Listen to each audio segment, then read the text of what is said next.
Here we are in the shed. I've got the dehumidifier on as well as fan heater. Because it's a shed which has an open door, which is where that back scene is there, what it is, it's a van body that's been pushed up against the back garage wall. Now, although I've got a couple of sheets of insulation against there, it's not sealed, so humidity in here starts at 90%. Then the dehumidifier will take it down to 75%.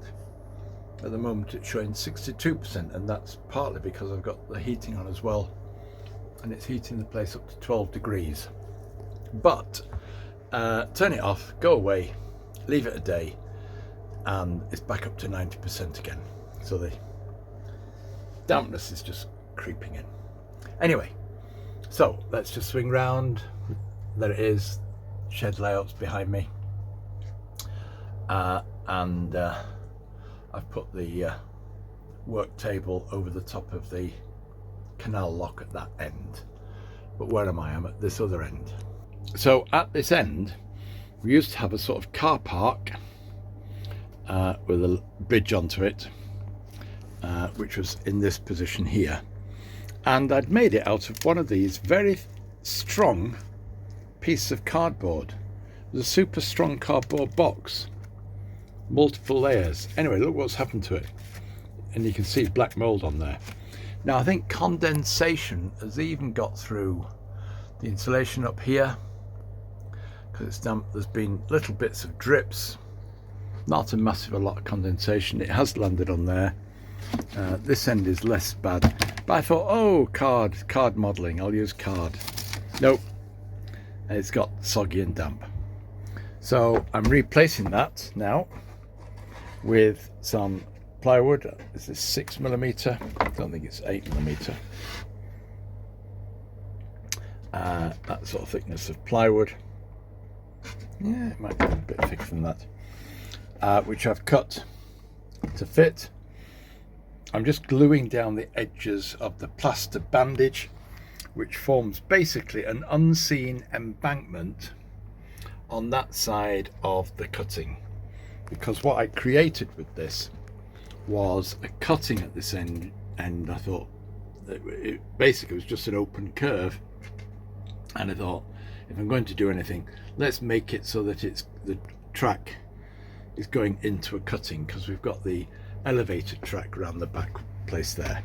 So it's on a couple of sticks at the moment, just while that PVA begins to go off and glue that plastic bandage edge back down. So this is what I'm replacing the card with. Couldn't get it all out of the sheet I had. There's a little triangle off there, that's okay. So the next stage now is to prepare the general surface. And so I've just found some old white emulsion and some blackboard paint, and I think I've got a bit of sand to make the gritty surface that I had before, to make the gritty surface of the car park. So then that will get a generic coating of the representation of a gravel tarmac type surface, which I'd put on before, and then we'll put the edging round again and take it from there. Even the card, I had the piece of card, it feels stiff there, it doesn't feel so it's soft, but that was the bridge over the track that I fabricated with a couple of plastic portals to make the bridge ends. Anyway, that's my modelling exercise that I've started a couple of days ago, because I had to do something about the state of that card, and I might have to put a length of gutter underneath. There's a big metal edging up there, which is the frame for the back of the van as it was, and I might have to put a gutter under that just to catch the odd little drips that come out. Nothing seems to be dripping onto this edge. Not that I can see any damage from it. Anyway, it's just more or less over here. So trying to mix white emulsion with blackboard paint didn't work. Nasty mix in there. Well, the blackboard paint had dried out. That's very, very old. Just put a mess on there. So what I've done is I've sprayed it over with some matte black, matte black, what I use as weathering spray out of a rattle can, just to give a base coat. I've got some ash out of my fire.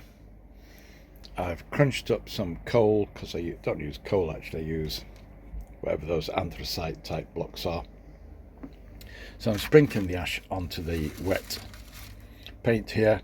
I'm going to add a bit of the coal for some darkness. Let's just sprinkle a bit on this triangle here. And then what I'm going to do is just do as if I was ballasting, and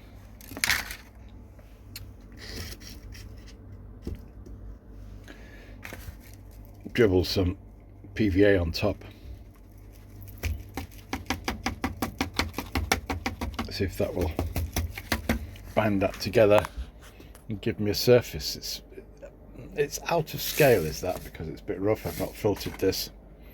Some rather large blocks, I think you can see. Anyway, that, which was greyish paint mixed with sand, came out rather well. I was quite pleased with that, and I've not been able to replicate it this time, although, you know, I don't know where I got the paints from to mix the grey. Couldn't find them. I need to go out and buy some white paint and some black paint. That's stirred up with PVA on the board, a rather darker grey than we had before, well, until it dries. But I'm going to have to persevere, having made this mess. Right, that's it for tonight. The gravelly tarmacy surface, some of the perimeter hedging, fencing, walling put in place. That will be dry enough to stay in place by tomorrow, I would hope. Mind you, with the humidity in here, who knows. The Nissen hut canteen in place. I've tried to disguise the edge. I've given up. I'll have to do it later once the other stuff is all dry. So that's it. Not going to the model club because of a minor op to my neck. Going to continue to take a bit of paracetamol and stay cozy and warm tonight, and then we'll see what tomorrow brings. But the shed had gone down to about 65% from 90 with both the heater and the dehumidifier on. So I'm going to go and do a different thing now and pause the modelling. It's only 6:15, but it feels like tea time.